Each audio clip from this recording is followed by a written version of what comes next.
আসসালামু আলাইকুম। ঢাকা কলেজের বটানি ডিপার্টমেন্টের অনার্স ফোর্থ ইয়ার ছাত্রবৃন্দ, তোমাদের সবাইকে স্বাগত জানাচ্ছি আমাদের আজকের fourth year course 243005 limnology and aquaculture ক্লাসে। আমরা আজকে লিমনোলজির টপিক ইউট্রফিকেশন সম্বন্ধে আলোচনা করব। তোমরা জানো লিমনোলজি হচ্ছে এমন একটা সাবজেক্ট যার মানে হচ্ছে স্টাডি অফ ইনল্যান্ড ওয়াটার, অর্থাৎ ভূভাগস্থ পানি এবং এর মধ্যে অবস্থিত বিভিন্ন ধরনের জীব সম্প্রদায়ের জলের ফিজিকো কেমিক্যাল প্রপার্টিস, বায়োলজিক্যাল প্রপার্টিস, এইসব নিয়ে আলোচনা করা হয় যে সাবজেক্টে, তাকে আমরা লিমনোলজি বলি।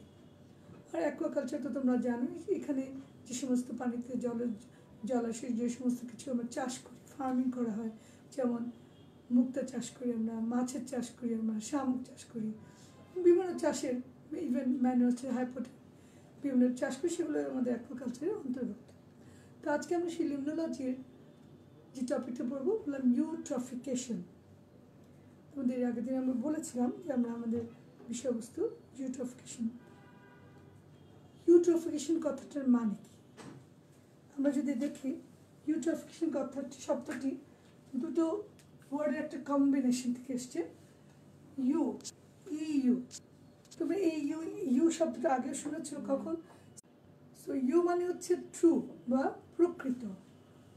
ইন ট্রফ, TROPH, ট্রফ মানে হচ্ছে নিউট্রিয়েন্ট ও নারিশমেন্ট, অর্থাৎ প্রকৃত পুষ্টি বা প্রকৃত নিউট্রিয়েন্টসের সমাগম যখন ঘটে, সেই দুটো শব্দ মিলে ইউট্রফিকেশন। তাহলে ইউট্রফিকেশনের বিষয়টা আমরা যদি দেখি যে ইউট্রফিকেশন মানে হচ্ছে, আমাদের এখানে দেখো এক কথা বলা আছে যে eutrophication refers to the over-nutrition of nitrogen, phosphorus and carbon in the water bodies. From another sense, eutrophication is the ultimate consequence of bacterial decomposition of green lives and further scarcity of oxygen and suffocation as well.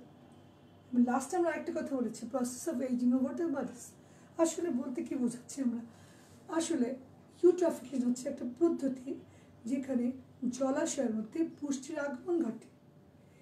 এই পুষ্টির আগমন ঘটার ফলে কি হয়? জলাশয়ের biomass বৃদ্ধি পায়, সেখানে বিভিন্ন জলজ উদ্ভিদ, জলজ প্রাণী আছে, তাদের খাদ্যের উপাদান কিন্তু এই সমস্ত পুষ্টি। যেমন আমরা জানি যে প্রাণী বা উদ্ভিদের এসেনশিয়াল কিছু উপাদান লাগে, এসেনশিয়াল নিউট্রিয়েন্টস আছে, ম্যাক্রোনিউট্রিয়েন্টস, মাইক্রোনিউট্রিয়েন্টস, যেমন ক্যালসিয়াম, হাইড্রোজেন, অক্সিজেন, কার্বন, তোমরা জানো NPK, সমস্ত হচ্ছে নিউট্রিয়েন্টস। তার মধ্যে এখানে আমরা বিশেষভাবে জোর দিচ্ছি নাইট্রোজেন, ফসফরাস এবং কার্বনকে। যখন কোনো কারণে এই ওয়াটার বডিজ জলাশয়ের মধ্যে এই পুষ্টিগুলো উপাদানগুলো আধিক্য ঘটে বা আগমন ঘটে, তখন কি হয়? শৈবালের বৃদ্ধি ঘটে। কিছু কিছু শৈবাল অনেক বেশি এগুলো আপটেক করে অনেক দ্রুত এদের বংশ বৃদ্ধি ঘটে। বিশেষ করে রেইনি সিজন বা আমরা যখন দেখি বর্ষাকালে, এই সময় প্রচুর এই ধরনের নিউট্রিয়েন্টের আপটেক ঘটে। ফলে কি হয়? আলগাল ব্লুম হয়। এটা আরেকটা আমরা কি বলছি যে শুধু যে শৈবালের বৃদ্ধি ঘটে তা না, শৈবালে যেমন বৃদ্ধি ঘটছে তেমনি এই শৈবালের আবার একটা সেকেন্ড স্টেজ পরে গিয়ে মৃত্যুও ঘটে। শুধু শৈবাল না, সেই সঙ্গে অন্যান্য জলজ উদ্ভিদ, সেটা ম্যাক্রো প্লান্টস হতে পারে, মাইক্রো প্লান্টস হতে পারে, ফাইটোপ্ল্যাঙ্কটন হতে পারে, ইভেন জু প্লান্টন এবং অন্যান্য জলজ প্রাণী, মাছ, এদের যখন মৃত্যু ঘটে, তখন এই মৃতদেহগুলোর পরে ব্যাকটেরিয়াল ডিকম্পোজিশন বা বিয়োজন ঘটে। ফলে কি হয়? এদের দেহ থেকে সমস্ত উপাদানগুলো বিচ্ছিন্ন হয়ে আমরা আলটিমেটলি দেখা যায় যে সেই ওয়াটার বডিজের তলদেশে গিয়ে জমা হয়, অর্থাৎ বেসিনে গিয়ে সেডিমেন্টেড হয়, ডিপোজিটেড হয়। ফলে কি হয়? যে ডিকম্পোজিশন হয়, পচন ঘটে, তখন অক্সিজেনের প্রয়োজন হয়। যত অক্সিজেন সেখানে ইউজ হয়, তত জলাশয়ের পানির মধ্যে দ্রবীভূত অক্সিজেনের ঘাটতি দেখা দেয়। এই যে পদ্ধতি, এই প্রক্রিয়াটা কি আসলে বলা হচ্ছে? ইউট্রফিকেশন। এখানে আমরা একটা নেগেটিভ কথা, একটা সেন্স দেখতে পাচ্ছি, সেটা আমি বলবো একটু পরে।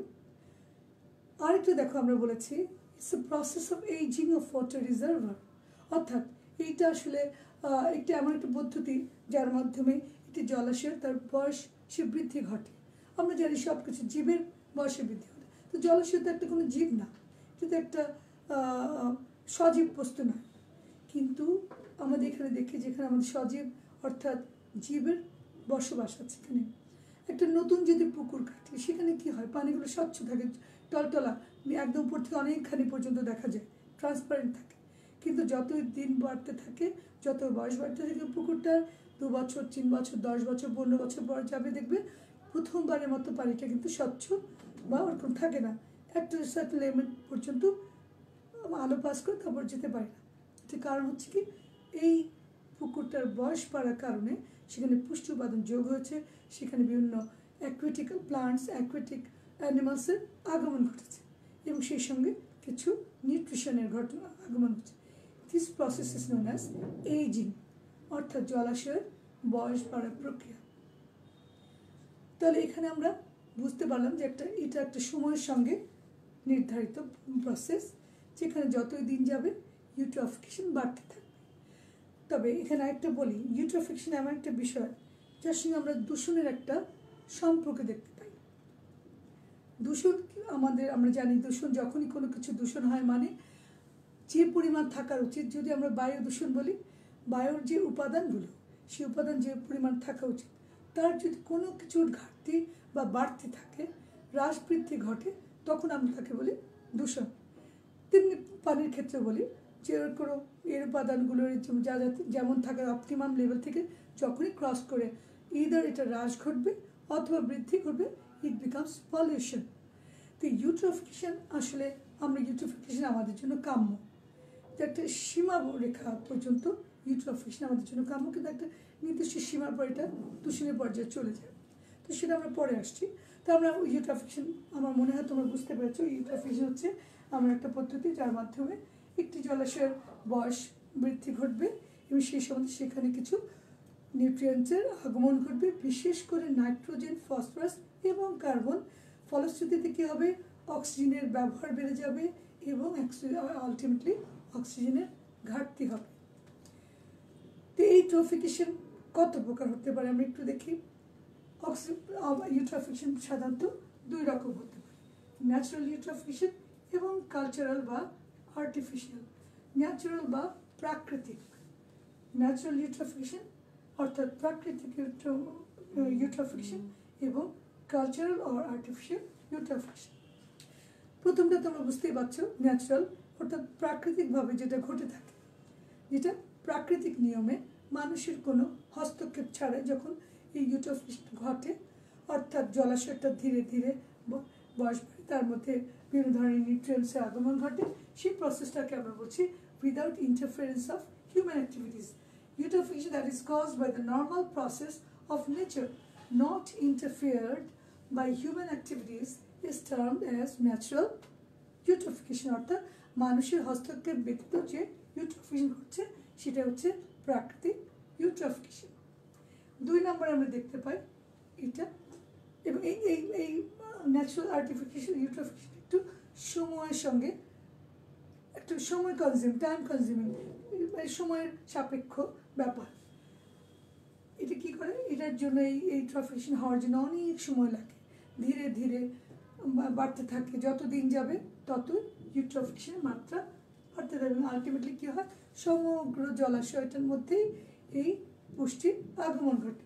তোমরা যদি ছবিটা দেখতে পাচ্ছ কিনা আমি ভালো বলবো না, যদি দেখো যে এই যে প্রথম ছবিটা আমরা দেখতে পাচ্ছি, এটা যদি আমরা একটা জলাশয়ের তলদেশ ধরে বেশি, তাহলে দেখো পানি, এই যে নীল অংশটুকু হচ্ছে পানি এবং তার নিচের অংশটুকু হচ্ছে কাদা মাটি বা তলানি ডিপোজিটস সেডিমেন্টস।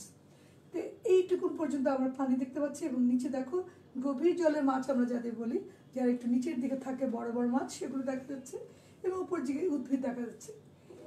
পরের ছবিটা যদি দেখো, এখানে দেখো শীত তলানিটা ধীরে ধীরে পরিস্থিতি বাড়তে বাড়তে এতটা উঠেছে যে এই বেসিনটা অলমোস্ট পিরিচ আকৃতির হয়ে গেছে, অর্থাৎ ডিস্ট্রফিক হয়ে গেছে, অর্থাৎ পানির পরিমাণে কমে গেছে এবং এই যে বড় মাছগুলো ছিল সেগুলো কিন্তু আর অনুপস্থিত।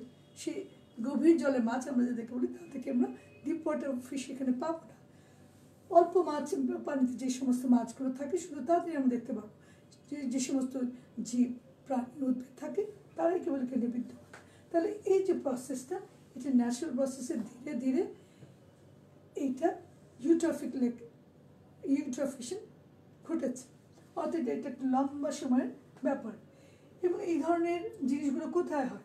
সাধারণত এমন জায়গায় যে জায়গায় মানুষের আগমনটা কম হয়, যেমন ধরো বনাঞ্চলে যেখানে মানুষ কম থাকে সেই সমস্ত জায়গায় যে সমস্ত জলাশয়গুলো আছে, অথবা পাহাড়ি এলাকায় যেখানে মানুষ কম, এইরকম এলাকায় যে সমস্ত জলাশয়, সেখানে আমরা দেখি লং রানে অনেক বছর ধরে ধীরে ধীরে একটা জলাশয় গভীর থেকে আস্তে আস্তে অগভীর জলাশয়ে রূপান্তরিত ঘটে। এখানে তোমরা দেখবে আরেকটা জিনিসের সঙ্গে সম্বন্ধিত, তোমরা ট্যাক্সোনমি ইকোলজি পড়েছো, ইকোলজিতে প্লান্ট সাকসেশন পড়েছো, উদ্ভিদ ক্রমাগমন। সেখানে কি দেখেছি আমরা দেখেছি যে একটা লেক বা পন্ড বা জলাশয় থেকে ধীরে ধীরে সেটা ফরেস্টে রূপান্তর হতে পারে ক্লাইম্যাক্স পর্যায়ে গিয়ে, অর্থাৎ উদ্ভিদদের ক্রমাগমন ঘটে ঘটে জল মানে হাইড্রোসের থেকে ইয়েতে চলে যায়, ল্যান্ড মাসে চলে যায়। যে সাকসেশনটা শুরু হয় জলাশয়, সেটা আলটিমেটলি ফরেস্টে রূপান্তরিত হয়। তো সেই ক্ষেত্রেও আমরা ইউট্রফিকেশন একটা ভূমিকা দেখতে পাই।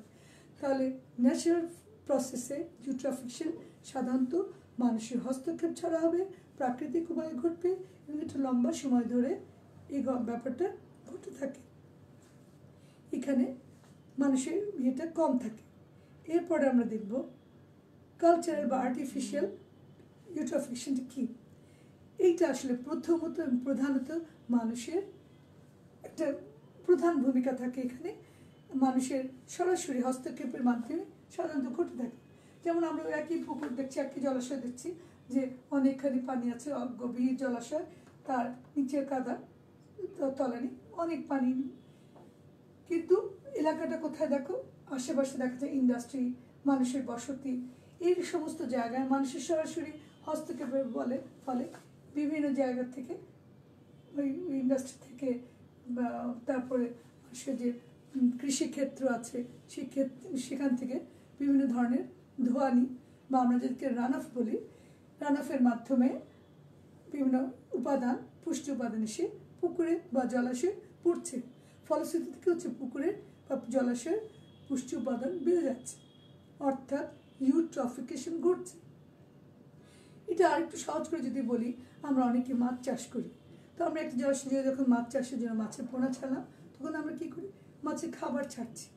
তো এই খাবারটা আমি যদি কী করি, এক বস্তা খাবার দিয়ে দিলাম, অর্থাৎ এই যে আমি এক বস্তা দিয়ে দিলাম, এটা তো একসঙ্গে এখনই দিয়ে দিলাম, কিন্তু এটা ন্যাচারালি যদি পুকুরে আসতো তাহলে অনেক দিন পর অনেক সময় ধরে এই পুষ্টিটা আস্তে আস্তে আস্তে আস্তে জমা হতো। কিন্তু আমি একবারে দিয়ে দিলাম, মানে একসঙ্গে অনেকগুলো পুষ্টি উপাদান এখানে এসে গেল, অর্থাৎ হঠাৎ করে ইউট্রফিকেশন হয়ে গেল, বেড়ে গেল। তো এইগুলোকে আমরা বলছি আর্টিফিশিয়াল, যেটা আমরা সহজ করি, এবং এটা কিন্তু খুব দ্রুত হয় এবং সেই ক্ষেত্রে আমরা দূষণকেও খুব দ্রুত দেখতে পাই। ইউট্রফিকেশন যেমন হয়, সেই সাথে সাথে দূষণের ঝুঁকি বেড়ে যায়। এখানে আমরা তাহলে কি দেখছি, এটা অল্প সময় ঘটছে। It takes only decades to purify and ultimately purge the water. এটা শুধু ইউট্রফিকেশন, এটা দূষণেও ঘটে থাকে। সুতরাং এইটা যেমন দ্রুত হয়, তেমনি একটু চিন্তার বিষয় হয়ে যায় আমাদের জন্য। এখন আমরা যে বলছি যে ইউট্রফিকেশন হচ্ছে বিভিন্ন পুষ্টি উপাদানের মাধ্যমে, তো কোত্থেকে আসে পুষ্টি উপাদানগুলো, উৎসটা কি? সোর্স অফ ইউট্রফিকেশন, কোত্থেকে উৎসগুলো কি সেটা যদি দেখি, প্রথমত আমি বলবো, এখানে আমি লিখি নাই, মুখে বলছি, দুটো সোর্স মেইনলি, তোমাদের পরের ছবিটা দেখি তা বলি। প্রথমত আমরা এখানে দুটো সোর্সের কথা লিখছি, একটা হচ্ছে পয়েন্ট সোর্স আর একটা হচ্ছে নন পয়েন্ট সোর্স। এছাড়া আমি আরও দুটো সোর্সের কথা বলব, সেটা হচ্ছে অটোকথনাস বা অ্যালোকথনাস। অটোকথনাসটা কী হচ্ছে, যখন ওই জলাশয়েরই বিভিন্ন জীবের কার্যকলাপের ফলে যে পুষ্টি উপাদানগুলো ওই পানিতে যুক্ত হচ্ছে, সেই উৎস, সেই উৎসটাকে বলছি আমরা অটোকথনাস, অর্থাৎ পানির মধ্যে জীবগুলো আছে বা উদ্ভিদ আছে, প্রাণী আছে, তাদেরই বিপাকীয় কার্যকলাপের ফলে যে পুষ্টি উপাদান যোগ হচ্ছে সেটা হচ্ছে অটোকথনাস। আর যখন আমি এই জলাশয়ের বাইরে থেকে, সম্পূর্ণ বাইরে থেকে কোনো পুষ্টি উপাদান যুক্ত করছি, তখন সেটাকে বলছি অ্যালোকথনাস সোর্স। আর এখানে আমরা কি বলছি, পয়েন্ট সোর্স আর নন পয়েন্ট সোর্স। এগুলোকে আবার আমরা কয়টা ভাগে ভাগ করতে পারি, যেমন ধরো ইন্ডাস্ট্রিয়াল, অর্থাৎ আমাদের যে শিল্প কারখানা আছে, শিল্প কারখানা একটা অন্যতম উৎস। এছাড়া পাওয়ার প্ল্যান্টস, আমরা বিদ্যুৎ তৈরির জন্য আমরা এখন বিভিন্ন ধরনের পাওয়ার প্ল্যান্ট আমরা তৈরি করছি। সেই পাওয়ার প্ল্যান্টস, সিভেজ ট্রিটমেন্টস প্ল্যান্ট, আমরা বর্জ্য শোধন করি, বর্জ্য শোধনের জন্য আলাদা বর্জ্য শোধনাগার প্ল্যান্টস তৈরি করছি। সেই বর্জ্য শোধনাগার প্ল্যান্টসও কিন্তু একটা অন্যতম উৎস হিসেবে কাজ করছে। আরবান সোর্স, নগরায়ন, নাগরিক জীবনের যে সমস্ত বর্জ্য, সেইটা একটা অন্যতম সোর্স হিসেবে কাজ করে। এছাড়া কি বলছি, এগ্রিকালচারাল সোর্স, অর্থাৎ কৃষিক্ষেত্র, কৃষিক্ষেত্র থেকে আমাদের বেশ কিছু উৎস এসে থাকে, সেটা হচ্ছে এগ্রিকালচারাল সোর্স। এবং পরে তো আমরা দেখছি ফসিল ফুয়েল, ফসিল ফুয়েল। আমরা এই যে বললাম যে নন পয়েন্ট সোর্সের মধ্যে আমরা তাহলে দেখতে পাচ্ছি কোনটা কোনটা, এই তিনটা। নন পয়েন্ট সোর্স থেকে আমরা industrial, power plant, sewage treatment, এই তিনটা হচ্ছে পয়েন্ট সোর্স। এবং বাকি নন পয়েন্ট সোর্স যেটা বললাম, urban, agricultural, fossil fuel. Fossil fuel মানে জীবাশ্ম জ্বালানি। তোমরা জানো গ্যাস, প্রাকৃতিক গ্যাস, তারপরে কাঠকয়লা, এগুলো কি, তেল, ডিজেল বলো, তেল বলো, অপটেমল, এগুলো সব হচ্ছে ফসিল ফুয়েল। এই যে জীবাশ্ম জ্বালানিগুলো, যেটা দীর্ঘ সময় ধরে জীবাশ্ম থেকে আমরা এই জ্বালানিগুলো উৎপত্তি ঘটেছে, সেই জ্বালানিটাও কিন্তু একটা সোর্স। এবং লাস্টে আমরা কি বলছি, ফরেস্ট্রি ল্যান্ড সোর্স, বনায়ন থেকে, বনায়ন যে বনাঞ্চল থেকে, এটা একটা, এগুলো হচ্ছে নন পয়েন্ট সোর্স। এখানে আরেকটা দিকে দেখতে পাচ্ছি এগ্রিকালচার সোর্স থেকে কীভাবে আসছে, কেমিক্যাল ফার্টিলাইজার্স বা রাসায়নিক সার, ম্যানিওর এবং অ্যাকোয়াকালচার, এই তিনটাই হচ্ছে এগ্রিকালচার সোর্স, অর্থাৎ নন পয়েন্ট সোর্স থেকে। এগুলো হচ্ছে ইউট্রফিকের সোর্স হিসেবে কাজ করে। তাহলে প্রথমটা আমরা বললাম পয়েন্ট সোর্স। পয়েন্ট সোর্সটা কী হলো, industrial source, power plants, sewage treatment plants, এগুলো কী হয়, একটা ইনফ্লুয়েন্স করে, অর্থাৎ ওরা নির্দিষ্ট জায়গায়, সব জায়গায়, একটা জলাশয় একটা নির্দিষ্ট জায়গায় গিয়ে এই উৎসটা পড়ে। যেমন ধরো এখানে কি বলছি আমরা, it's directly attributable to one influence, এটা সরাসরি একটা জায়গায় গিয়ে পড়ছে। In point sources the nutrient waste travels directly from source to water, যেখান থেকে বেরোচ্ছে সোর্স, উৎস থেকেই সরাসরি পানিতে গিয়ে এই উপাদানটা যুক্ত হচ্ছে।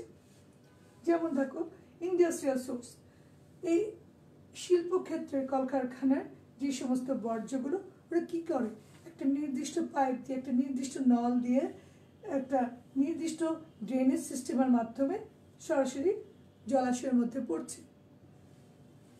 তেমনি তাহলে এটা হচ্ছে সবচেয়ে বড় প্রমিনেন্ট, অন্যতম প্রমিনেন্ট উৎস। আমরা যেমন জানি আমাদের যে ট্যানারি ইন্ডাস্ট্রিগুলো, যেমন আমাদের ঢাকার হাজারীবাগের যে ট্যানারি ইন্ডাস্ট্রিগুলো ছিল, এগুলোকে আমরা একটা সরিয়ে কোথায় দিচ্ছি, সাভারে।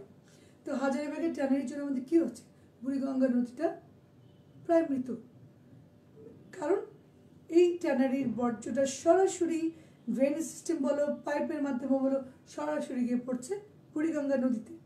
ফলে ও পয়েন্ট সোর্সেরটাই অনেক বড় ক্ষতি করে ফেলেছে ওকে, তখন আরও ইউট্রোফিকশনটা দূষিত হয়ে গেছে।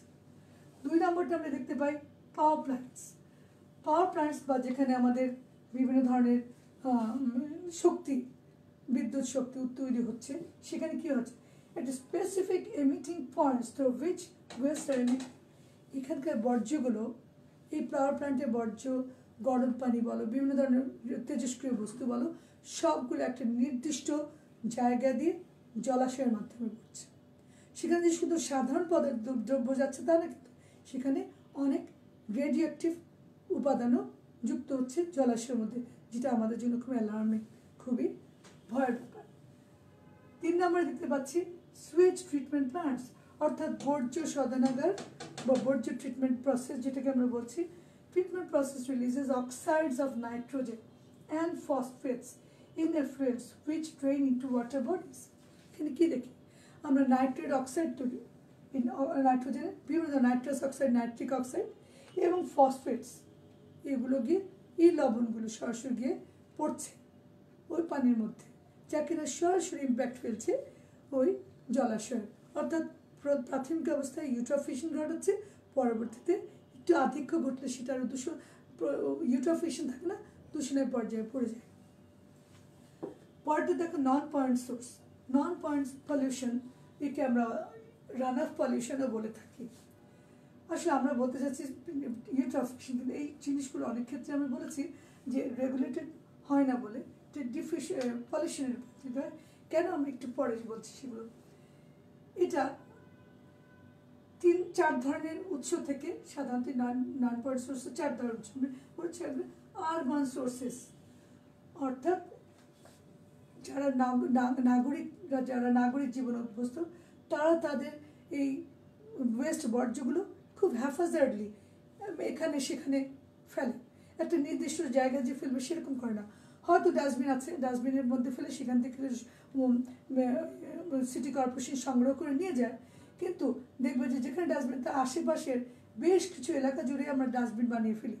অর্থাৎ আমরা নাগরিকরা অত সচেতন না, এবং এটা একটা নন পয়েন্ট সোর্স হিসেবে কাজ করে। বিভিন্ন নগরের বিভিন্ন জায়গায় কিন্তু আমরা এই বর্জ্যর উপস্থিত দেখতে পাই। তাহলে এটাকে একটা নন পয়েন্ট সোর্স দেখতে পাচ্ছি। এছাড়া এগ্রিকালচারাল সোর্স, সেখানে কী হয়, এগ্রিকালচারাল সোর্স পিটস, কাউ ডাং, ভেজিটেবল ওয়েস্ট, অর্থাৎ যেমন ধরো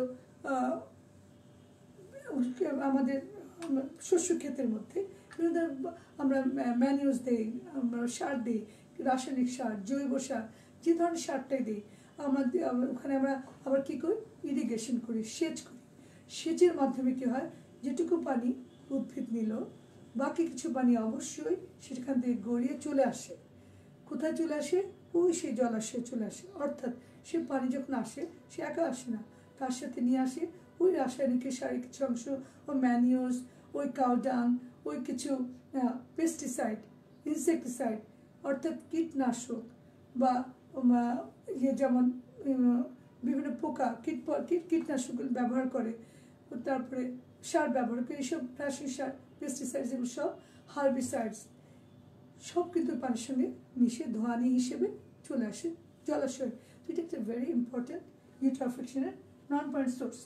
এরপর একটু আগেই বলেছি যে ফসিল ফুয়েল, আমরা যখনই ফসিল ফুয়েল পোড়াবো, গাড়িতে যখনই এই জ্বালানিগুলো আমরা ব্যবহার করব, আমরা বিভিন্ন ইন্ডাস্ট্রিতে এই জ্বালানিগুলো ব্যবহার করব, তার মাধ্যমে অসম্পূর্ণ কম্বাসন, অসম্পূর্ণ দহনের মাধ্যমে কি করবে, এগুলো বাকি অংশগুলো আমাদের আলটিমেটলি চলে আসবে সে জলাশয়। আর একটা দেখতে পাচ্ছেন ফরেস্ট্রি ল্যান্ড সোর্সেস, এটাও বনাঞ্চলের মধ্যে যে সমস্ত ইয়েগুলো হয়, সেটাও ধোঁয়ানির মাধ্যমে হোক, বা উড়ে আসুক বাতাসের মাধ্যমে হোক, বা পানি প্রবাহের মাধ্যমে হোক, আলটিমেটলি জলাশয় এসে জমা হয়। সুতরাং এগুলো হচ্ছে আমাদের নন পয়েন্ট সোর্স বা উৎস।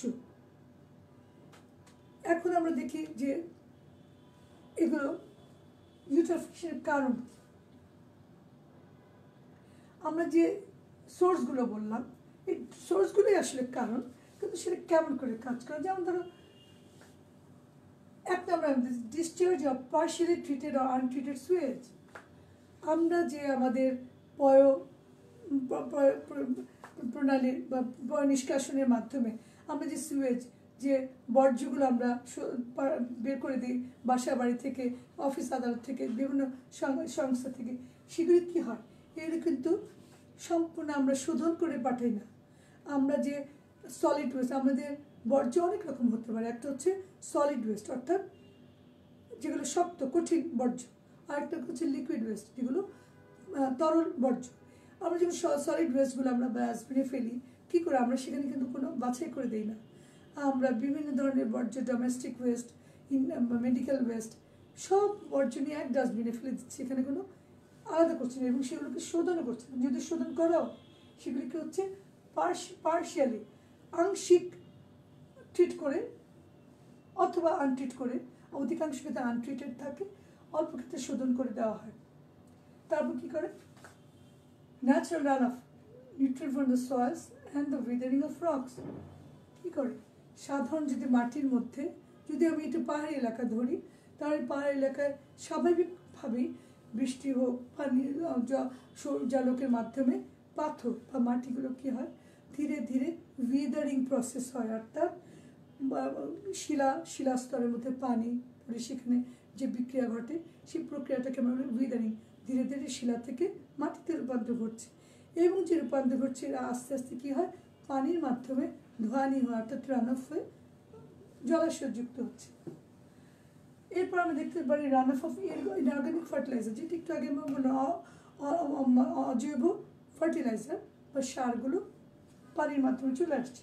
রান অফ ম্যানু ফার্মস, যে বিভিন্ন ফার্ম আমাদের আছে, পোলট্রি ফার্ম বলো, আমাদের মাছ চাষের যে জায়গাগুলো, বিভিন্ন মানে গরুর খামার বলো, এখন আমাদের দেশে ক্যাটল ফার্ম, পোলট্রি ফার্ম এগুলো খুব পপুলার হয়েছে। এই সমস্ত ফার্মগুলো থেকে সব ধোয়ানির মাধ্যমে কিন্তু জলাশয়ে এসে পড়ছে বর্জ্যগুলো। তারপর দেখে রান অফ ফ্রম ইরোশন, আমাদের গাছপালা আমরা ধ্বংস করে ফেলছি আমাদের বিভিন্ন কাজের জন্য, কিন্তু ফলে কী হচ্ছে, আমাদের ভূমিটা উন্মুক্ত হয়ে যাচ্ছে, মাটিকে ধরে রাখার মতো উদ্ভিদ নাই, ফলে সে পানিটা বাতাসের মাধ্যমে উড়ে এসে বলো ইরোশন, সয়েল ইরোশনের মাধ্যমে আলটিমেটলি জলাশয়ে জমা হচ্ছে। সরি, ডিসচার্জ অফ ডিটারজেন্টস, আমরা ডিটারজেন্ট ব্যবহার করি কাপড় ধোয়ার জন্য, আমাদের ডোমেস্টিক ইউজে আমরা ব্যবহার করে থাকি, সেই সমস্তগুলো সবই যার মধ্যে ফসফরাসের পরিমাণ খুব বেশি, অনেক বেশি ফসফেট থাকে, সেই পানিটাও কিন্তু চলে আসছে পানিতে। আলটিমেটলি কী হচ্ছে, ইউট্রফিকেশন হচ্ছে একটা নির্দিষ্ট মাত্রা পর্যন্ত, কিন্তু যখন এই মাত্রাটা সীমাটা লঙ্ঘন করে তখন ইট বিকামস পলিউশন, বা যতক্ষণ আমাদের সহ্যের মধ্যে আছে ততক্ষণ আমরা কী বলছি, ইউট্রফিকেশন। এখন যদি আমরা একটু তোমরা ছবির মাধ্যমে একটু দেখো, যে কথাগুলো বললাম সেটাই জাস্ট দেখো একটা, এখানে কি হচ্ছে, ফার্টিলাইজার এই ধোয়ানির মাধ্যমে এখান থেকে ফার্টিলাইজারগুলো পানিতে পড়ছে, রোদ সূর্যের আলো আছে, তা আমাদের চারিদিক থেকে পানির মধ্যে আমাদের বিভিন্ন সারগুলো চলে আসছে পানিতে, ফলশ্রুতিতে ইউট্রফিকেশন হচ্ছে।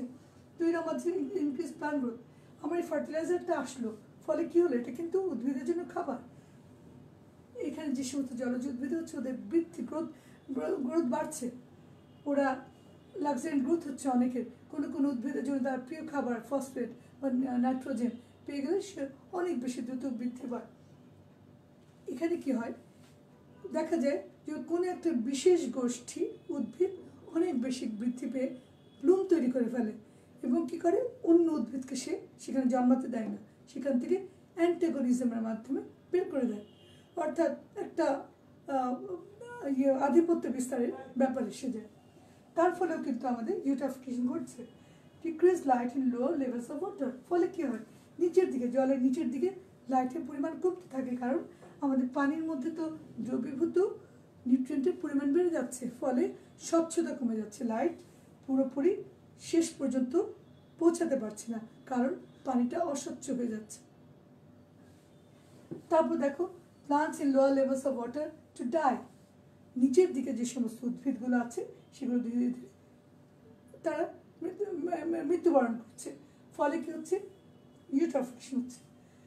তারপর দেখো আমরা decay using up oxygen and increasing carbon dioxide, এই যে জীব উদ্ভিদ বলো, মাছ বলো, জলজ জীব বলো, তাদের মৃতদেহের উপর কাজ করছে ব্যাকটেরিয়া, ব্যাকটেরিয়া যখন কাজ করে সেখানে পচন হচ্ছে, পচন হওয়া মানে সেখানে ডিকম্পোজিশন হবে, অর্থাৎ অক্সিজেনের ব্যবহার হবে, আর যত অক্সিজেন ব্যবহার শুরু হবে ততই কার্বন ডাইঅক্সাইড রিলিজ হবে, অর্থাৎ কার্বন ডাইঅক্সাইড বাড়ছে এবং অক্সিজেন কমছে।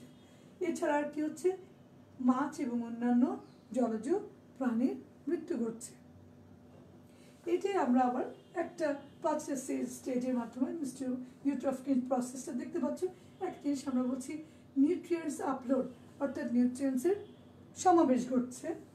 প্লান্টস ফ্লাশেস, ফলশ্রুতিতে কী হচ্ছে? উদ্ভিদের বৃদ্ধি ঘটছে।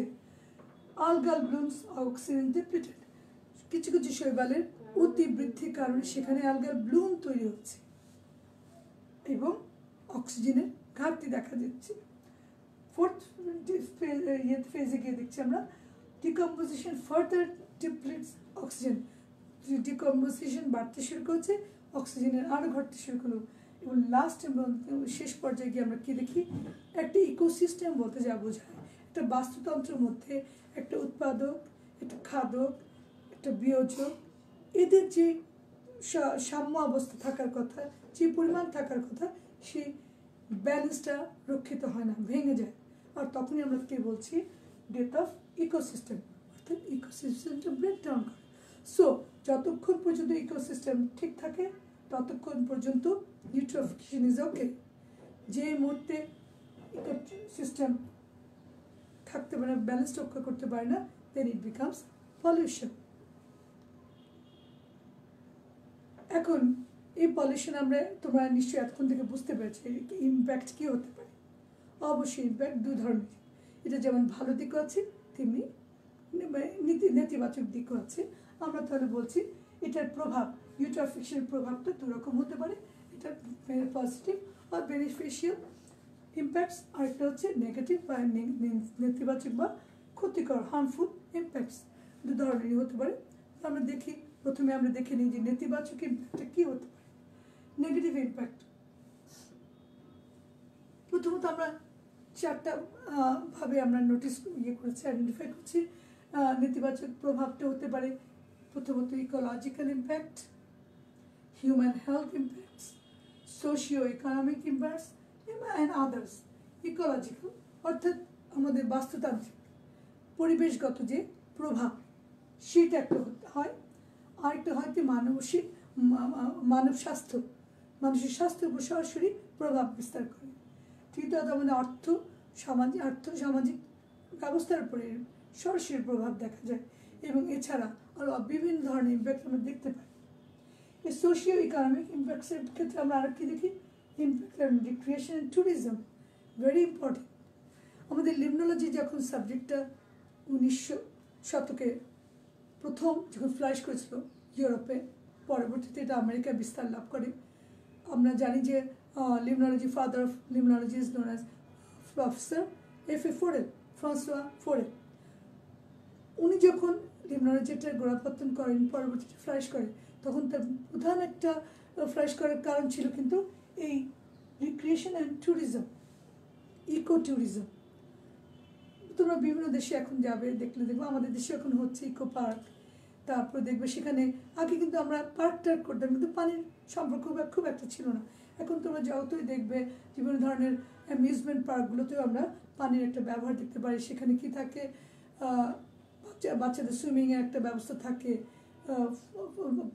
পানির একটা কিছু থাকবে, মিউজিক্যাল ফ্লো, ওয়াটার মানে ফোয়ারার সঙ্গে সঙ্গে মিউজিকের সঙ্গে সঙ্গে পানি উঠবে, লাইটের ব্যবহার, এই সমস্ত কিন্তু এই রিক্রিয়েশন ট্যুরিজমের পার্ট। লিমনোলজির কিন্তু একটা অন্যতম ব্যাপারও এটা। সুতরাং যখন পানির কোয়ালিটিটা নষ্ট হয়ে যাবে তখন এটাও সরাসরি ইম্প্যাক্ট হবে। অ্যাস্থেটিক ইম্প্যাক্টস, এখন তুমি সুন্দর একটা দূর থেকে দেখলে এখানে একটা লেক আছে, তুমি কি সেই লেকটার পাশে বসলে, যখন দেখলে যে এখানে তো বসা যাচ্ছে না, এখানে দুর্গন্ধ, তখন তুমি আর বসতে পারবে না। যেমন এই কিছুদিন আগে আমাদের ঢাকার হাতির ঝিল লেকটা কী ছিল, মানে দুর্গন্ধযুক্ত পানি, কিন্তু সেটাকে ধীরে ধীরে এখন সে পানিটাকে ট্রিট করা হচ্ছে, এখনও গন্ধ পাওয়া যায় কিন্তু আগের মতো না, যার জন্য মানুষের সমাবেশে বের করছে। আগে কিন্তু মানুষ চাইলেও গিয়ে ফিরে আসতো, যে এত গন্ধ। অর্থাৎ অ্যাস্থেটিক ভ্যালুটা অনেক ইম্পর্টেন্ট, ওটার পারিবেশিক কারণ ওখানে গেলেই তো ভালো লাগে, একটা ব্যাপার কাজ করে। এবং আমাদের জীবনে এটা কিন্তু একটা অঙ্গাঙ্গ, একটা আমাদের জীবনের সঙ্গে জড়িত বিষয়। এছাড়া কি আছে? ইকোনমিক্যাল ইম্প্যাক্টস, অর্থাৎ আমাদের যে কোনো পার্কে আমরা যেটা একটা অর্থনৈতিক ব্যাপার তো জড়িত আছে, সো সরাসরিভাবে অর্থনীতি এখান দিয়ে ভাবে প্রভাবিত হচ্ছে। সেটা যদি আমি ইকোলজিক্যাল ইম্প্যাক্টসে দেখি কি হয়, আমরা নেগেটিভ ইম্প্যাক্ট দিচ্ছি। এখানে ফাইটোপ্ল্যাঙ্কটনের বায়োমাস বেড়ে যায়, ফলে কী বলেছিলাম আমি, অ্যালগাল ব্লুম হয়। এটা কী হয়, এটা কিন্তু ভালো, এটা নেগেটিভ না, কিন্তু এটা নেগেটিভ কখন বলছি, যখন এই ফাইটোপ্ল্যাঙ্কটনটা খাওয়ার অনুপযুক্ত হয়ে যায় এবং বিষাক্ত হয়ে যায় তখন। 3 নম্বর কি, ইনক্রিজ বুমস অফ জিলাটিনাস জুপ্লাঙ্কটন। এছাড়া কিছু জুপ্লাঙ্কটন আছে যারা দেহের মধ্যে জেলি বা জিলাটিনাস বা মিউকাস থাকে, এগুলো হলে কী হয়, এটা পিচ্ছিল একটা ব্যবস্থা সৃষ্টি হয়। এছাড়া new species invasion and decrease in water transparency, এখানে আরও কিছু বিষাক্ত উন্নত যারা টক্সিক, যারা সাধারণত এই পানিতে জন্মাতো না, সেই ধরনের কিছু জীব এখানে আগমন ঘটে, যারা ইনভেট করে, তারা অন্যদেরকে সরিয়ে এখানকার জায়গা দখল করার একটা ব্যবস্থা করে, ফলে সেখানকার পানিটা ঘনত্ব স্বচ্ছতা কমে যেতে পারে, অর্থাৎ টার্বিডিটি যেটাকে আমরা বলছি ট্রান্সপারেন্সি, সেটা কমে যায়। এছাড়া কী হয়, ওই পানির অক্সিজেন ডিজলভ দ্রবীভূত অক্সিজেন পরিমাণ কমে যায়, ফলে একটা হাইপোক্সিয়া তৈরি হয়, অর্থাৎ অক্সিজেনের ঘাটতি দেখা দেয়।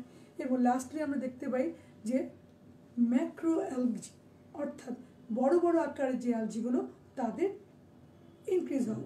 আর আমরা বললাম যে হিউম্যান হেলথ ইমপ্যাক্ট, মানবের স্বাস্থ্যের উপরে সরাসরি প্রভাব, বিভিন্ন ধরনের মানুষের গায়ে চুলকানির সৃষ্টি হতে পারে, শ্বাসকষ্টের সৃষ্টি হতে পারে, ইভেন কি অনেক ক্ষেত্রে মৃত্যুবরণ ঘটতে পারে।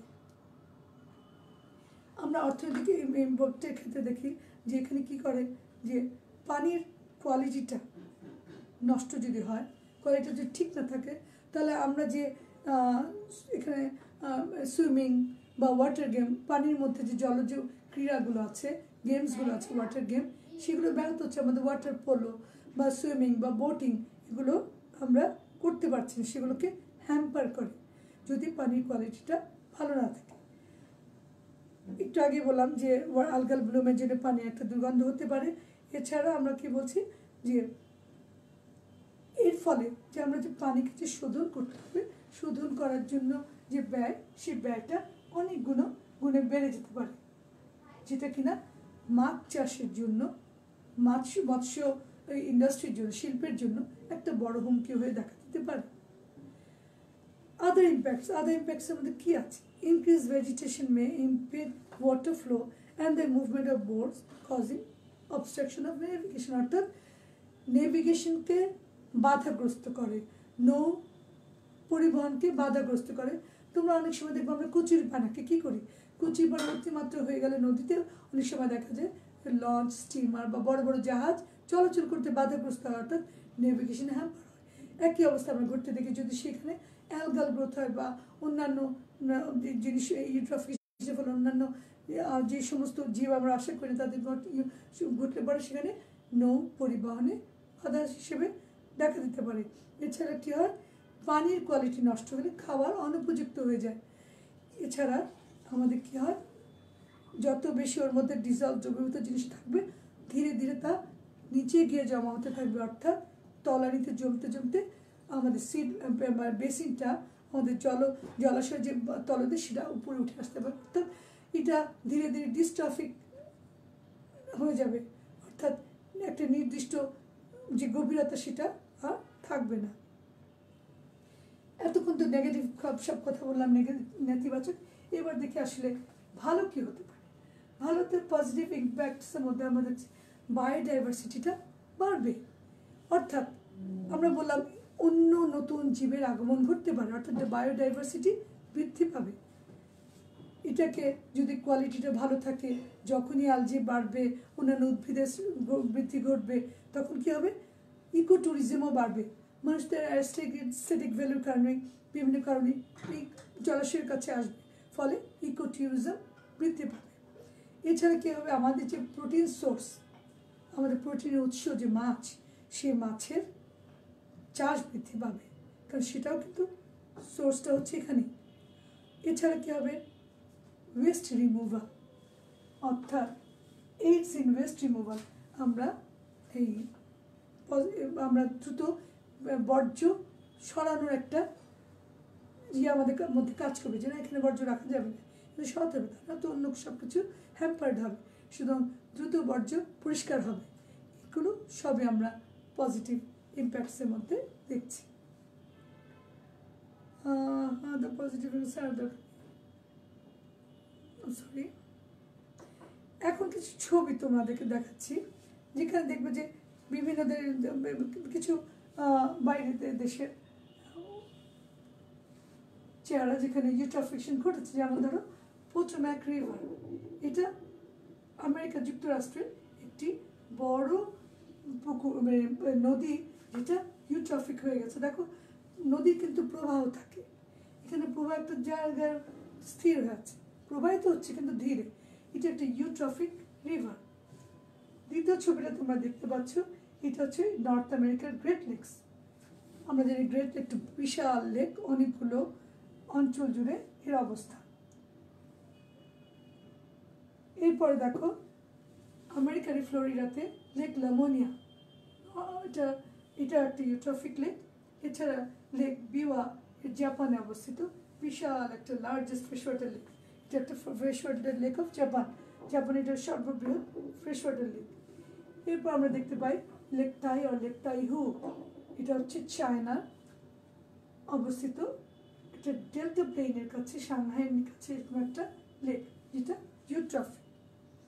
এরপর যেটা দেখতে পাচ্ছি, এটা আফ্রিকার কেনিয়াতে নাইভাসা লেক। নাইভাসা তোমরা নীল অংশটুকু দেখতে পাচ্ছ, এটা একটা ইউট্রফিক লেক। অলমোস্ট একটা বিচ্ছিন্ন জায়গায়, যেখানে লোক বসতি খুব কম, এমন জায়গায় অবস্থান। তো সুতরাং বুঝতে পারছি এটা ন্যাচারালি ঘটেছে। এরপরে দেখো লেক দিয়ানচি, এটা সাউথ চায়নাতে। এটা হচ্ছে লেক উইনিপেগ, নর্থ আমেরিকাতে। জাস্ট কিছু ছবি তোমাদের দেখাচ্ছি। এখন দেখো চিনতে পারো কিনা, গুলশান লেক, ঢাকার উত্তর ঢাকা সিটি কর্পোরেশনে অবস্থিত ঢাকার গুলশান লেক, এখানে অবস্থা দেখো। এছাড়া একটা মানিকগঞ্জের একটি গ্রামের একটা পুকুর, এটা একটা ইউট্রফিক পুকুর।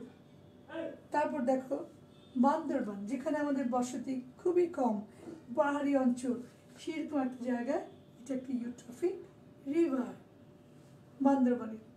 এবং এখানে তোমরা দেখতে পাচ্ছ এটা চারিদিকে গ্রাম, গ্রামের মাঝখানে যে পুকুর রিভার নদী, এটা হচ্ছে মুন্সিগঞ্জে, এটাও কিন্তু ইউট্রফিক। এখন এইটা আমরা কতগুলো ছবি দেখলাম। এখানে ইউট্রফিকেশন আমরা বুঝতে পেরেছি একটা নির্দিষ্ট সীমা পর্যন্ত ইউট্রফিকেশন ইটস এ গুড, কিন্তু যখন সে সীমা অতিক্রম করে বিকামস হ্যাজার্ড ফর আস, আমাদের জন্য একটা ঝামেলা। তাহলে আমি কীভাবে এই ইউট্রফিকেশনকে কন্ট্রোল করবো, দমন করবো কী করে, কী রেমেডি, এখান থেকে উপায় কী, সেটা যদি দেখো তাহলে দেখো কী করতে পারবে। নন পয়েন্ট পলিউশন, অর্থাৎ আমরা একটা পয়েন্ট সোর্স দেখেছিলাম, কিন্তু যেমন শিল্প কারখানা থেকে সরাসরি পড়ছে, পাওয়ার প্ল্যান্ট থেকে সরাসরি পড়ছে, সেগুলো বাদ দিয়ে আমরা নন পয়েন্ট, যেখানে পয়েন্ট ঠিক করে নেই, সেরকম যাতে কী করে আমরা দূষণ রোধ করতে পারি, কী করে করা যায়, সেগুলো করতে হলে কী দেখা যাচ্ছে, নাইট্রোজেন টেস্টিং অ্যান্ড মডেলিং। আমাদের ওখানকার পানির নাইট্রোজেনগুলো প্রায় দিন পরীক্ষা করতে হবে এবং মডেলিং করতে হবে। Organic farming, reducing the nutrients, endogenous nutrients control, অর্থাৎ ভেতরে ওই যে বলছিলাম যে অটোকথনাস, অর্থাৎ ওই সোর্সে জলাশয়ের মধ্যেই যেগুলো যুক্ত হচ্ছে সেটা হচ্ছে এন্ডোজেনাস, সেটার ভেতরে যুক্ত হওয়ার পরিমাণ কমাতে হবে। সয়েল ইরোশন কমাতে হবে, ইমপ্লিমেন্টিং ল হবে, এর জন্য আইন প্রণয়ন করতে হবে, সে আইন মানতে হবে, শুধু প্রণয়ন করলে হবে না। এখন আমি একটু দেখি, একটু ডিটেলসে জাস্ট শর্ট করে বলবো। যেন আমরা বলছি যে বর্জ্য দু ধরনের হয়, সলিড, একটা লিকুইড। সে সলিড এবং লিকুইড বর্জ্যগুলো যখন পানিতে আমরা ফেলবো, তার আগে অবশ্যই শোধন করে ফেলতে হবে। বর্জ্য শোধন না করে বর্জ্য পানিতে ফেলা উচিত। তাহলে আমরা কি করে করব, বর্জ্য শোধন করে তারপরে আমরা সিভেজ বলো, এমনি বর্জ্য, সেগুলো শোধন করে তার ফেলতে হবে। এছাড়া আমরা বিভিন্ন ধরনের বায়োগ্যাস প্লান্ট, তারপরে জৈব সার, মাছের প্রকল্প, এইসব করে আমরা পানিগুলোকে বিশুদ্ধ পানিতে রূপান্তরিত করতে পারি। 2 নম্বর আছে ওয়েস্ট ট্রিটমেন্ট প্ল্যান্ট। প্রতিটা শিল্প কারখানায় ওয়েস্ট বা বর্জ্য শোধন প্ল্যান্ট অবশ্যই থাকবে। বর্জ্য শোধন না করে সরাসরি ফেলতে পারবে না, কারণ আমি একটু আগে বলেছি ইন্ডাস্ট্রি থেকে যে বর্জ্যগুলো ফেলছে সেটা কিন্তু পয়েন্ট সরাসরি পানির দিকে ফেলছে, শুধু ওটা আরও ডিরেক্টলি হ্যাম্পার করে। সো তারা এই সরাসরি যে ডিরেক্টলি ফেলছে ওয়াটার বডিতে, এটাকে থামানোর জন্য অবশ্যই সকল ইন্ডাস্ট্রিজে শোধন ওয়াটার ট্রিটমেন্ট প্ল্যান্ট থাকতে হবে, ওয়েস্ট ট্রিটমেন্ট প্ল্যান্ট। এছাড়া কি ইনসেকটিসাইড, কীটনাশক, পেস্টিসাইড, এই সমস্ত জিনিসের কৃষি ক্ষেত্রে এই সমস্ত জিনিসের ব্যবহারগুলো রেস্ট্রিক্টেড করতে হবে, সীমিত আকারে করতে হবে, যেটা না করলেই নয়। আমি ইচ্ছা হলে দিয়ে দিলাম কিছু ইনসেকটিসাইড, এই অনেক কিছু হার্বস দেখা যাচ্ছে, আগাছা দেখা যাচ্ছে, আমি তো এটা মেকানিক্যালিও করতে পারি। সেটা না করে কী করলাম, কিছু স্প্রে করে দিলাম হার্বিসাইড। তা না করে আমি যদি মেকানিক্যালি করি, হয়তো সময় বেশি লাগবে কিন্তু পরিবেশটা নষ্ট হবে না। সো এই ইনসেকটিসাইড এবং পেস্টিসাইডসের ব্যবহার রেস্ট্রিক্টেড করতে হবে, এবং এর জন্য কৃষক ভাইদেরকে আমাদের প্রপার ট্রেনিংয়ের ব্যবস্থা করতে হবে, যারা তারা এই রাসায়নিক সারের ব্যবহারটা কমিয়ে জৈব সারের ব্যবহারটা বাড়ান, এবং যখন তখন যে কোনো সময় পেস্টিসাইড, ইনসেকটিসাইড বা হার্বিসাইডসের ব্যবহার না করে, এবং তাদেরকে বায়ো ফার্টিলাইজার ব্যবহার, জৈব সার ব্যবহারে উৎসাহিত করতে হবে। এবং 4 নম্বর আমরা দিয়েছি mobile toilets must build in large number. আমরা এখন দেখতে পাই ঢাকা শহরে তোমার বিভিন্ন জায়গায় দেখবে গপ্র অর্থাৎ গণপ্রক্ষালন কক্ষ, মোবাইল টয়লেট তৈরি করা হচ্ছে। এর সংখ্যা আরও বাড়াতে হবে, কারণ আমরা খুব বেশি শিক্ষিত না। যখন তখন সেখানে আমাদের বর্জ্য ত্যাগ করাটা বন্ধ করার জন্য সরকারকে আমরা উচিত আরও বেশি করে শৌচাগার এইগুলো তৈরি করে দেওয়া। তাহলে এটা তো আমরা এরপর দেখি আমরা আর কি আছে, মানুষের মধ্যে সচেতনতা বৃদ্ধি করতে হবে, অ্যাওয়ারনেস প্রোগ্রাম, এবং এটা মাধ্যমে প্রচারের ব্যবস্থা করতে হবে, সচেতন করতে হবে মানুষকে। সচেতন হয়ে গেলে অনেক কাজ এগিয়ে যায়। ইউট্রোফিকেশন কী হয়, কিন্তু হাইপক্সিয়া অর্থাৎ অক্সিজেনের ঘাটতি ঘটে পানির মধ্যে, এবং সেটা সাধারণত জলাশয়ের নিচের দিকে ঘটে। এর কোনো জলাশয় যদি এখানে ইউট্রফিক হয়ে যায় বা দূষণ হয়ে যায়, তখন আমরা কি করব, সেই হাইপক্সিয়া বা অক্সিজেনের ঘাটতি কমানোর জন্য আমরা কি ব্যবহার করতে পারি, হাইপোলিমনেটিক অ্যারেটার, এক ধরনের যন্ত্র, যে যন্ত্র অনেকটা আমাদের অ্যাঙ্কার, আমরা যে নোঙর, জাহাজে যে নোঙর থাকে সেই নোঙরের মতো চেহারা, ওর মধ্যে দিয়ে বিভিন্ন ধরনের কী করে অক্সিজেন পাস করানো যায়, সেটাকে বলা হয় হাইপোলিমনেটিক অ্যারেটার। এই যন্ত্রের মাধ্যমে আমরা উপর থেকে কি করতে পারি, অক্সিজেন সাপ্লাই দিতে পারি। হাইপোপিলিমিয়ান অর্থাৎ জলাশয়ের উপরের অংশ থেকে নিচের অংশে সেই যন্ত্রের মাধ্যমে যদি আমরা অক্সিজেন সাপ্লাই দিতে পারি, তাহলে সেই কম অক্সিজেনযুক্ত পানিটা মধ্যে অক্সিজেন যুক্ত হয়ে উপরের পানির সঙ্গে মিশ্রিত হয়ে একটা অসিলেশন বা মিশ্রণ প্রক্রিয়া ঘটবে, ফলে উপর এবং নিচের মধ্যে একটা আদান প্রদানের ফলে যে অক্সিজেনের ঘাটতিটা ছিল সেটা মিটে যাবে। তবে এটা একটু এক্সপেন্সিভ, হাইপোলিমনেটিক একটু ব্যাপার, কস্টলি, সেজন্য তারপরে এটা আমরা ওয়াটার পাম্প করে এয়ারেটের মাধ্যমে অক্সিজেন যুক্ত করতে পারি। 7 নম্বর দেখতে পারি অলজিউস্কি পাইপস। অলজিউস্কি একজন লিমনোলজিস্ট, উনি হাঙ্গেরির একজন লিমনোলজিস্ট। উনি একটা পাইপ তৈরি করেছে, বেন্ট, লম্বা, একদম উপর থেকে পাইপটা যদি তুমি ঢুকিয়ে দাও, বাঁকা একটা নল, সেই বাঁকাটা নলটাকে নিচে দিয়ে দিলে, এবং একটা মাথা থাকবে বাইরের দিকে, আর একটা মাথা থাকবে আউটলেট, অর্থাৎ যেদিক দিয়ে পানি বের হয়ে যায় সেদিকে, আর একটা জলাশয় ভিতরে। তাহলে কী হবে, সেইখানে যত সাইফনের মতো একটা জিনিস, লম্বা বাঁকা পাইপ, এর ফলে কী হবে, একদম নিচের মধ্যে এক মাথা থাকবে, ফলে আউটলেটের মাধ্যমে পানিটা খুব সহজে কোনো শক্তি বা কোনো এনার্জি খরচ না করে ওই তলানি থেকে সেডিমেন্টের মাধ্যমে আস্তে করে সেটা বের হয়ে আসবে ওই পাইপের মাধ্যমে। ফলে কী হবে, আমাদের যে তলানি বাড়তি ছিল সেটা বের হয়ে গেলে আমাদের ইউট্রফিকেশনের বা দূষণের মাত্রাটা কমে যাবে। এছাড়া আমরা কি করতে পারি, চুনের ব্যবহার। আমরা যে যখনই দেখি পানিটা নষ্ট হয়ে যায় তখন আমরা এখানে চুনের ব্যবহার করতে পারি, ক্যালসিয়াম কার্বনেট। ফলে কী হবে, পানির পিএইচটা বৃদ্ধি পাবে। কারণ বৃদ্ধি পেলে কী হবে, নিচের থেকে তলানিতে যে ফসফরাস আছে সেই ফসফরাসটা কী হয়, বেসিনের মধ্যে ইনক্রিজ হবে, মানে বেশি বেশি নির্গত হবে। অর্থাৎ use of calcium carbonate will increase the pH of water resulting sedimentation of dissolved phosphorus the basin. তলদেশে বেসিনে তলদেশের মধ্যে এই ডিজলভ ফসফরাসটা রিলিজ হবে, মুক্ত হবে। আর কি করতে পারি, তলদেশটা যেহেতু উপরে চলে আসছে তখন ড্রেজিং, আমাদের নদীর ক্ষেত্রে আমরা যা দেখি নিচের তলাটা ড্রেজিং ইয়ের মাধ্যমে খনন কাজ করতে হয়, খনন করে করে রিভার বেডকে গভীর করা হয়। তলদেশটা উপরে চলে আসে, খনন করে ড্রেজিংয়ের মাধ্যমে আবার নিচের সব সরিয়ে দিয়ে পানির প্রবাহকে সঠিক রাখা হয়। এছাড়া আর্টিফিশিয়াল আমরা আরেকটা যে কাজ করতে পারি সেটা হচ্ছে পিভিসি বা পলিস্টার শিটের ব্যবহার করতে পারি। কী করা হবে, পিভিসি বা পলিথিন শিট দিয়ে কী হবে, আমরা কোনো কিছু ঢাকার জন্য এই শিটগুলো ব্যবহার করে থাকি। এক্ষেত্রে যেহেতু তলানি থেকে যুক্ত হচ্ছে পানির মধ্যে এই সমস্ত নিউট্রিয়েন্টসগুলো, তা আমি যদি তলানিটাকে ঢেকে দিতে পারি, সেই নিচের তলানিটা জলাশয়ের তলানিটা থেকে যদি আমি পিভিসি পাইপ শিট ঢেকে দিতে পারি, তখন এই পানির সঙ্গে সেই নিউট্রিয়েন্টসগুলো আর যুক্ত হবে না। যদি এটা একটা এক্সপেন্সিভ প্রসেস, তারপরেও এটা একটা পদ্ধতি হতে পারে। ফলে আমাদের ইউট্রফিকেশন আমরা কন্ট্রোল করতে পারি।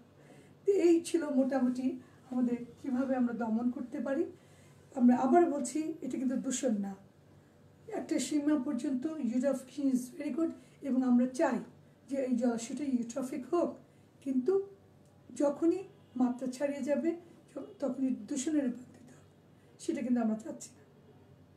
তো এই হলো আজকে এই পর্যন্তই ইউট্রফিকেশন সম্বন্ধে আমরা আজকে কী জানলাম, ইউট্রফিকেশন কাকে বলে, কত প্রকার, যে সোর্সগুলো কি, কেন হচ্ছে, এবং স্টেপসগুলো প্রসেসগুলো কি, কোনভাবে হয়, এবং ইউট্রফিকেশন দমন করা যায় কীভাবে, এই সম্বন্ধে আমরা একটা ধারণা পেয়েছি। তোমরা তোমাদের যে নির্ধারিত টেক্সট বুকগুলো আছে সেখানে এই সম্বন্ধে আরও ডিটেলস দেখবে, এবং আমি যে যন্ত্রগুলোর কথা বললাম সেই যন্ত্রগুলোর ছবিও তোমরা সেখানে পাবে, দেখে নেবে। আর আমি তোমাদের সিআর ক্লাস যে ক্যাপ্টেন আছো, তুমি আমার সঙ্গে যোগাযোগ করবে, আমি তোমাদের ক্লাসরুমগুলো তোমাদের পাঠিয়ে দেবো। তো নেক্সট ক্লাসে আবার দেখা হবে। সবাই ভালো থাকবে, স্বাস্থ্যবিধি মেনে চলবে, বাইরে যত কম যাওয়া যায় গেল অবশ্যই মাস্ক পরে যাবে, আর হাত সাবান দিয়ে ধুবে যখনই সম্ভব, যখনই কিছু ধরবে তারপরে হাত সাবান দিয়ে দেবে। সবাই ভালো থাকবে, আল্লাহ হাফিজ।